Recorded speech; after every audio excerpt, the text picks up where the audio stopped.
Hey guys, I'm Corey. So in this video, we're going to talk about some continuity stuff. So in the She-Ra video I just did, there were comments about how the Revelations wasn't a direct sequel to the Filmation, like they originally said. Now, in an interview that Kevin Smith did with Variety back in 2021, he basically said when he was approached to do it, it was supposed to be a direct sequel to the Filmation. That's why a lot of the designs are the same. The character designs look just like the toys and just like Filmation, but we also got a lot of characters that we never saw in any animation. But also, it was much more violent because it was aimed towards adults. So while it was supposed to be a direct sequel of the Filmation series, it was also supposed to take it to the next step and be more adult and more mature. Now, Cask82 brought up that instead of it being a spiritual continuation of the 80s cartoon, maybe it's actually a sequel to the 2000X series. And on the surface, this kind of makes sense. The designs are edgy like that was, while they're not exactly the same. They're not exactly like Filmation either. But in this, Skeletor knew he was Keldor. There wasn't like any secret of that. And I'm pretty sure that like even Randor knew that he was Keldor. And then, you have other things like King Grayskull. And he's a different color!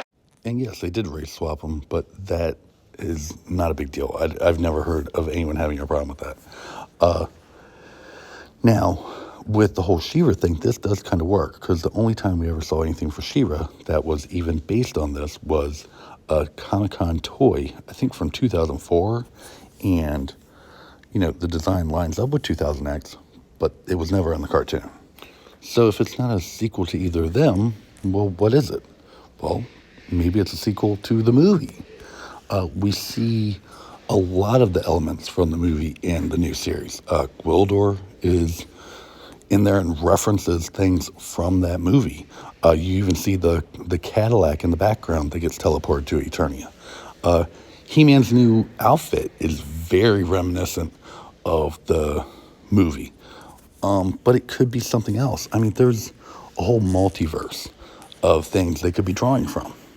It could be pulling from some of the comics, and you even see a lot of the designs from the new CGI series in this new Revolution series. The sword kind of expands and transforms, kind of like that sword does. It's very technology-based.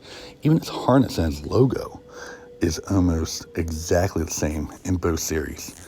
But I mean, it's obviously not a direct thing of that. So I kind of think what they're doing is they're using the multiverse to their, their advantage, and kind of picking and choosing what they want to use from all the lore, from comic books, from everything. I mean, we have 40 plus years of different series and comic books and cartoons and movies to choose from. So basically, it's its own thing that takes inspiration from many different places, but isn't beholden to any of them. It's true to itself and true to us as fans. Hopefully you like this. Hopefully this gave you an idea of what it's about, or this is at least what I think it's about. If you agree, let me know down below. If you don't, let me know that down below too. I want to hear about it.